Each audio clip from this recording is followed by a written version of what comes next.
Bonjour, dans cette vidéo je voudrais aborder avec toi les ascendances thermiques. Alors on les appelle pompes, ascendances, à l'inverse on peut appeler terme dégueulante, trou d'air aussi plus communément dans le public. Alors pourquoi cette vidéo? Parce que j'étais surprise même de pilotes planeurs et du LM qui ne comprenaient pas ce phénomène qu'on rencontre en fait au quotidien. Donc je me présente déjà, je m'appelle Elodie, je suis auteure de livres aéronautiques et je suis coach. Je suis aussi auteure du blog Des ailes pour rêver. Alors revenons au sujet de cette vidéo. Alors qu'est-ce que c'est qu'un trou d'air? Alors déjà, un trou d'air, ça n'existe pas. J'ai pas un aspirateur pour aspirer l'air. Bon, l'air, il y en a partout. C'est des petites bulles d'azote, d'oxygène. Enfin, quand je dis des bulles, c'est des molécules, bien sûr. À partir de là, qu'est-ce qui se passe? Pourquoi ça branle quand tu peux prendre un gros avion? Pourquoi des fois, si tu pilotes un ULM ou un avion, tu as une aile qui se soulève, pas l'autre? Pourquoi des fois tu dis je veux aller tout droit et puis hop, finalement tu es décalé? Simplement parce que la masse d'air, c'est pas inerte. C'est comme l'air, c'est un peu comme l'eau, comme la mer. Il y a des marées dans la mer, il y a des vagues, il y a le Gulf Stream. Dans la masse d'air, ça va être la même chose. Il va y avoir des courants d'air. Tu as des courants d'air dans ce sens-là qui va se déplacer.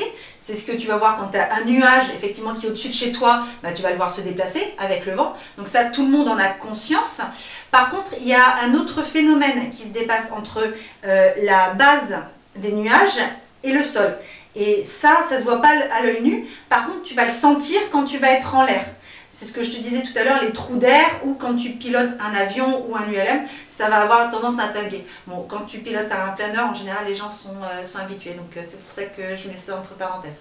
Alors, qu'est-ce qui se passe? Je te refais le schéma. Tu as un avion, tu as un nuage, toi, tu es là, tu es dans ta maison, tu vois le nuage avancer, tu te dis, bah, c'est normal, je le vois tous les jours depuis que je suis gamin. Ok, donc la masse d'air, elle avance comme ça. L'air avance comme ça. Mais l'air aussi évolue entre ce qu'on appelle le plafond. Alors, le plafond, c'est la base des nuages et le sol. Ça, en aéronautique, en météorologie, on appelle ça un plafond. On appelle ça le trait, on appelle ça le plafond. Et ça, avec la flèche, c'est là où on va évoluer au niveau des pilotes planeurs. Et c'est là où l'air va bouger. C'est ce mécanisme que je vais aborder dans cette vidéo. Alors, qu'est-ce qui se passe à cet endroit-là? Je vais te prendre une image. Quand tu as l'eau de ta casserole, quand tu te fais cuire des pâtes, tu as l'eau de ta casserole, tu as ta casserole qui est là. Donc, tu as le feu, et puis tu vas voir par transparence, grosso modo dans ta cuisine, tu vas voir l'air monter. Et si tu mets des petits paillettes, des confettis, des choses comme ça va monter effectivement. Et bien sûr, à un moment donné, ça va redescendre. C'est exactement la même chose qui va se passer au sol. Quand ça s'arrête de monter, quand tu as tes confettis qui montent, quand ça s'arrête, là, ça va être la base de tes nuages. Quand il y en a, bien sûr. En général, c'est des nuages ronds. On appelle ça des cumulus. Là, comme ça chauffe, à la base de ta plaque de cuisson, ça va être le sol. Voilà. Tu as le sol, tu as des champs, tu as la ville, peu importe. Là, tu as ton horizon. Donc, qu'est-ce qui va se faire? Qu'est-ce qui va se passer? Tu as une source de chaleur, ça va faire monter l'air, et après, l'air va atteindre un plafond, et puis il va redescendre. Parce que bon, à un moment donné, quand ça monte, il faut bien que ça redescende. Si j'enlève ma casserole, on est à nouveau entre le sol et la base des nuages. Tu vas voir le soleil, ou le rayonnement du soleil, qui va venir chauffer une partie du sol.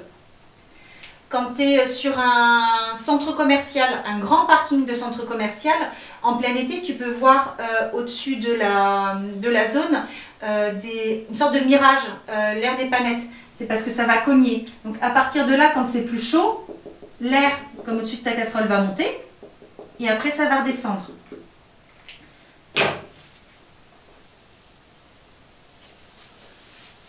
Donc là, on a la structure d'une ascendance thermique. Tu as le cœur, ça monte, ça monte, ça monte. Et tu as la partie, donc ça c'est vraiment la partie ascendance thermique, et tu as la partie dégueulante, ou descendance, où ça va descendre. Il y en a des deux côtés. C'est pour ça que tu as l'impression que ça tangue en fait, quand tu es en l'air. Parce que là, tu descends, tout d'un coup tu montes, tout d'un coup tu redescends. Donc en fait, ta trajectoire, elle fait... Alors toi, tu voulais être à la même altitude, ben, c'est pas possible. Parce que là, tu vas aller en bas, tu vas remonter parce que tu vas traverser le cœur de l'ascendance, et là, tu vas redescendre. Voilà, c'est pour ça que tu as cette impression de trou d'air. Donc, si je schématise un peu plus mon ascendance thermique, là, j'ai le cœur, j'ai le plus, là j'ai vraiment le cœur où il y a énormément de plus, on va dire du rouge, et là, j'ai le moins, la partie dégueulante. Voilà, et là ça se régénère.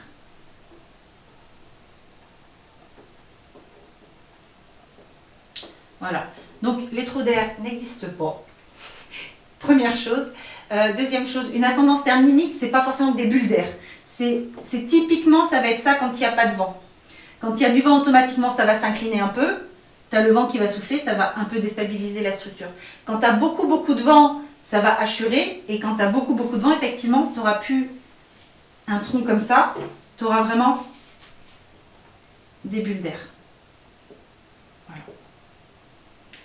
Et donc, dans une autre vidéo, je vais aborder avec toi comment les planeurs font, planeurs et parapentes, donc tout ce qui est vol libre, font pour exploiter justement ces thermiques, pour faire du vol libre. C'est ce qu'on appelle le vol en thermique, parce qu'il y a d'autres façons de voler sans moteur. Tu as aussi le vol d'onde et le vol de pente. Donc, pour finir, je te demande, si tu as aimé cette vidéo, de cliquer, si tu la regardes via YouTube, en haut ou en bas pour liker. Si tu es via le blog, de laisser un commentaire sur ce qui t'a été utile, important, ce qui t'a été intéressant ou tes questions, tout simplement, j'y répondrai avec plaisir. Et n'hésite pas à la partager, pense à la partager sur les réseaux sociaux comme Facebook par exemple. Au revoir!